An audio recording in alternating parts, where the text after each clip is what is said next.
नमस्कार मित्रांनो, आर्य academy YouTube चॅनलवर सर्वांचं स्वागत आहे. मित्रांनो, आज मध्ये आपण मुंबई उच्च न्यायालय भरती 2026 पदवीधर शिपाई हमाल आणि लिपिक अति संभाव्य प्रश्नपत्रिका संच क्रमांक 4 यामध्ये आपण सादर करणार आहोत, जे की तुम्हाला पुढील येणाऱ्या परीक्षेसाठी अत्यंत महत्त्वाचे प्रश्न ठरणार आहेत. तुम्ही जर चॅनल नवीन असाल तर चॅनल आणि सबस्क्राईब करायचं आहे. चला तर मग व्हिडिओला स्टार्ट करूया. प्रश्न पहिला आहे बघा, 2026 मध्ये ऑलिम्पिकमध्ये कोणता खेळ हा नवीन प्रकार समाविष्ट होणार आहे? 2026 मध्ये ऑलिम्पिकमध्ये कोणता खेळ हा नवीन प्रकार म्हणजे समाविष्ट होणार आहे? ऑप्शन क्रमांक 1 म्हणजे स्कॅट बोर्डिंग. काय मित्रांनो? स्कॅट बोर्डिंग हा काय मित्रांनो नवीन खेळ हा समाविष्ट होणार आहे. हे आपलं योग्य आन्सर होईल.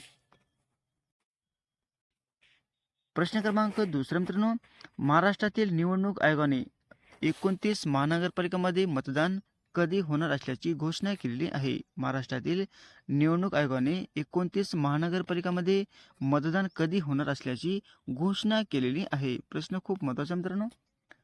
ऑप्शन क्रमांक 2 म्हणजे 15 जानेवारी हे आपलं योग्य आन्सर होईल. प्रश्न क्रमांक 3 मित्रांनो, 2026 फिफा वर्ल्ड कप कोणत्या देशामध्ये होणार आहे? 2026 फिफा वर्ल्ड कप कोणत्या देशामध्ये होणार आहे? प्रश्न खूप महत्त्वाचा मित्रांनो. ऑप्शन क्रमांक 1 म्हणजे कॅनडा, अमेरिका आणि मेक्सिको या ठिकाणी 2026 हा वर्ल्ड कप होणार आहे. हे आपलं योग्य आन्सर होईल. प्रश्न क्रमांक 4 मित्रांनो, पर्यावरण, वन आणि हवामान बदल मंत्रालयाने प्रमुख कोण आहेत? बघा, प्रश्न खूप महत्त्वाचा आहे.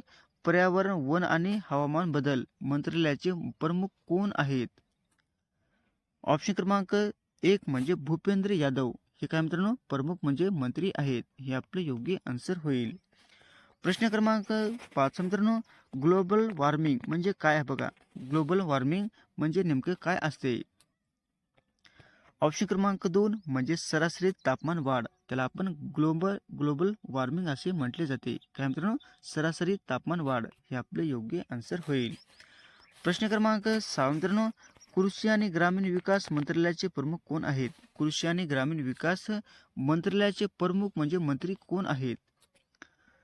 ऑप्शन क्रमांक 2 म्हणजे शिवराज सिंह चौहान हे काय मित्रांनो प्रमुख म्हणजे ते मंत्री आहेत. हे आपले योग्य आन्सर होईल. प्रश्न क्रमांक 7 मित्रांनो, आरोग्य आणि कुटुंब कल्याण मंत्रालयाचे प्रमुख कोण आहेत? आरोग्य आणि कुटुंब कल्याण मंत्रालयाचे प्रमुख आपल्याला सांगायचे आहेत. ऑप्शन क्रमांक 1 म्हणजे जगत प्रकाश नड्डा. काय मित्रांनो? जगत प्रकाश नड्डा हे काय मित्रांनो आरोग्य आणि कुटुंब कल्याण मंत्रालयाचे ते मंत्री आहेत. हे आपले योग्य आन्सर होईल. प्रश्न क्रमांक 8 मित्रांनो, सिंधू घाटी सभ्यता कोणत्या नदीच्या काठावर विकसित झाली होती? बघा, सिंधू घाटी सभ्यता कोणत्या नदीच्या काठावर विकसित झाली होती?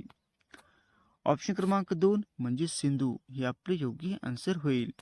प्रश्न क्रमांक 9 मित्रांनो, गुप्त साम्राज्यातील प्रमुख शासक कोण होता? बघा, गुप्त साम्राज्यातील प्रमुख शासक हे कोण होता? ऑप्शन क्रमांक 1 म्हणजे कुमारगुप्त. काय मित्रांनो? कुमारगुप्त हे आपले योग्य आन्सर होईल. प्रश्न क्रमांक 10 मित्रांनो, भारताचा सर्वोच्च न्यायालय कोठे आहे? भारताचा सर्वोच्च न्यायालय कोणते ठिकाण आहे? ऑप्शन क्रमांक 2 म्हणजे दिल्ली या ठिकाणी भारताचे सर्वोच्च न्यायालय हे ठिकाण आहे. हे आपले योग्य आन्सर होईल. प्रश्न क्रमांक 11 मित्रांनो, अशोक महान कोणत्या साम्राज्याचा राजा होता? अशोक महान हा कोणत्या राजाचा म्हणजे कोणत्या साम्राज्याचा तो राजा होता? ऑप्शन क्रमांक 1 म्हणजे मौर्य हे आपले योग्य आन्सर होईल. प्रश्न क्रमांक 12 मित्रांनो, अशोकाने कोणत्या युद्धानंतर बौद्ध धर्माचा प्रचार केलेला आहे? अशोकाने कोणत्या युद्धानंतर बौद्ध धर्माचा हा प्रचार केलेला आहे? ऑप्शन क्रमांक 1 म्हणजे कलिंग युद्ध. काय मित्रांनो? कलिंग युद्धानंतर अशोकाने बौद्ध धर्माचा हा त्यांनी प्रचार केलेला आहे. कोणते युद्ध मित्रांनो? कलिंग युद्ध हे आपले योग्य आन्सर होईल. प्रश्न क्रमांक 13 मित्रांनो, मौर्य साम्राज्यातील राजधानी कोणती होती? बघा, मौर्य साम्राज्यातील राजधानी आपल्याला सांगायची आहे. ऑप्शन क्रमांक 1 म्हणजे पाटलीपुत्र. काय मित्रांनो? पाटलीपुत्र ही मौर्य साम्राज्यातील ती राजधानी होती. हे आपले योग्य आन्सर होईल. प्रश्न क्रमांक 14 मित्रांनो, भारताचे राष्ट्रपती 2026 मध्ये कोण आहेत? भारताचे राष्ट्रपती 2026 मध्ये ते म्हणजे नेमके कोण आहेत? ऑप्शन क्रमांक 2 म्हणजे द्रौपदी मुर्मू. हे काय मित्रांनो भारताचे म्हणजे राष्ट्रपती 2026 ते आहेत. हे आपलं योग्य आन्सर होईल. प्रश्न क्रमांक 15 मित्रांनो, रावणाच्या पत्नी कोण होती बघा. रावणाची पत्नीचे नाव आपल्याला सांगायचे आहे. ऑप्शन क्रमांक 2 म्हणजे मंदोदरी. हे काय मित्रांनो रावणाच्या पत्नीचे नाव होते. हे आपले योग्य आन्सर होईल. प्रश्न क्रमांक 16 मित्रांनो, प्राचीन भारतामध्ये नालंदा या विद्यापीठाची स्थापना कोणत्या राजाने केली होती बघा. प्राचीन भारतामध्ये नालंदा विद्यापीठाची स्थापना कोणत्या राजाने केली होती. ऑप्शन क्रमांक 2 म्हणजे कुमारगुप्त यांनी नालंदा विद्यापीठाची स्थापना त्याने केली होती. हे आपले योग्य आन्सर होईल. प्रश्न क्रमांक 17 मित्रांनो, हनुमानाचे वडील कोण होते बघा. हनुमानाचे वडील आपल्याला सांगायचे आहेत. ऑप्शन क्रमांक 1 म्हणजे वायुदेव. हे काय मित्रांनो हे होते मित्रांनो हनुमानाचे वडील होते. हे आपले योग्य आन्सर होईल. प्रश्न क्रमांक 18 मित्रांनो, गुप्त साम्राज्यातील प्रसिद्ध शिल्पकार आणि कवी कोण होते बघा. गुप्त साम्राज्यातील प्रसिद्ध शिल्पकार आणि कवी हे कोण होते. ऑप्शन क्रमांक 1 म्हणजे कालिदासी कवी आणि शिल्पकार होते. हे आपले योग्य आन्सर होईल. प्रश्न क्रमांक 19 मित्रांनो, महात्मा गांधीजींचा जन्म कुठे झालेला आहे. महात्मा गांधीजींचा जन्मचे ठिकाण आपल्याला सांगायचे आहे. ऑप्शन क्रमांक 1 म्हणजे पोरबंदर या ठिकाणी महात्मा गांधीजीचे जन्मस्थान आहे. हे आपले योग्य आन्सर होईल. प्रश्न क्रमांक 20 मित्रांनो, हनुमान कोणत्या ग्रंथामध्ये प्रमुख आहेत. हनुमान हे कोणत्या ग्रंथामध्ये ते प्रमुख आहेत. ऑप्शन क्रमांक 2 म्हणजे रामायणामध्ये ते प्रमुख आहेत. हे आपले योग्य आन्सर होईल. प्रश्न क्रमांक 21 मित्रांनो, नील नदी कोणत्या देशामध्ये आहे. नील नदी ही कोणत्या देशामध्ये आहे. ऑप्शन क्रमांक 2 म्हणजे इजिप्त या देशामध्ये नील नदी आहे. हे आपले योग्य आन्सर होईल. प्रश्न क्रमांक 22 मित्रांनो, हडप्पा आणि मोहनजोदाडो हे कोणत्या सभ्यतेशी संबंधित आहेत बघा. हडप्पा आणि मोहनजोदाडो हे कोणत्या सभ्यतेशी संबंधित आहेत.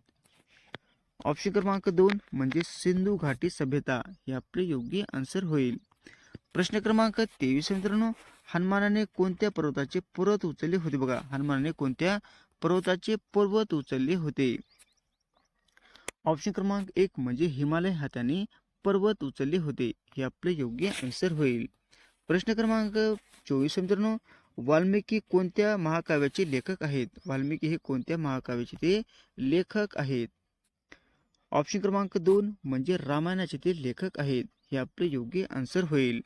प्रश्न क्रमांक 25 मित्रांनो, प्राचीन भारतातील धर्मशास्त्र कोणत्या विषयावर होते बघा.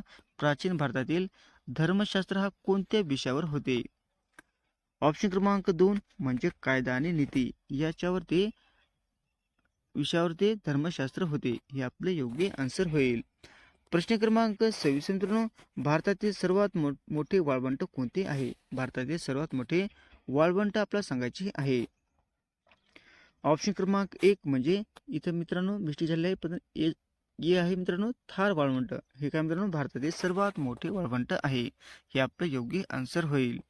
प्रश्न क्रमांक 27 मित्रांनो, आरबीआयची स्थापना कधी झालेली आहे. आरबीआयची स्थापना प्लस सांगायची आहे. ऑप्शन क्रमांक 2 म्हणजे 1935ला आरबीआयची स्थापना झालेली आहे. हे आपले योग्य आन्सर होईल. प्रश्न क्रमांक 28 मित्रांनो, राष्ट्रपतींना घटनेच्या कोणत्या कलमानुसार देयचा अधिकार आहे. राष्ट्रपतींना घटनेच्या कोणत्या कलमानुसार देयचा अधिकार आहे. ऑप्शन क्रमांक 4 म्हणजे 72 घटनानुसार देयचा अधिकार हा राष्ट्रपतींना आहे. हे आपले योग्य आन्सर होईल. प्रश्न क्रमांक 29 मित्रांनो, मुळशी येथे शेतकऱ्यांनी केलेल्या सत्याग्रहाचे नेतृत्व हे कोणी केले होते बघा. मुळशी येथे शेतकऱ्यांनी केलेल्या सत्याग्रहाचे नेतृत्व हे कोणी केले होते. ऑप्शन क्रमांक 1 म्हणजे सेनापती बापट यांनी केले होते. हे आपले योग्य आन्सर होईल. प्रश्न क्रमांक 30 मित्रांनो, पांढरे सोने कशाला म्हटले जाते बघा. पांढरे सोने हे कशाला म्हटले जाते. ऑप्शन क्रमांक 3 म्हणजे कापूस या पिकाला पांढरे सोने असे म्हटले जाते. हे आपले योग्य आन्सर होईल. असे होते मित्रांनो 30 प्रश्न अत्यंत महत्त्वाचे वारंवार परीक्षेला विचारले जाणारे. तुम्हाला जर व्हिडिओ आवडल्यास लाईक आणि चॅनलला सबस्क्राईब करायचं आहे. भेटत पुढच्या व्हिडिओमध्ये. धन्यवाद.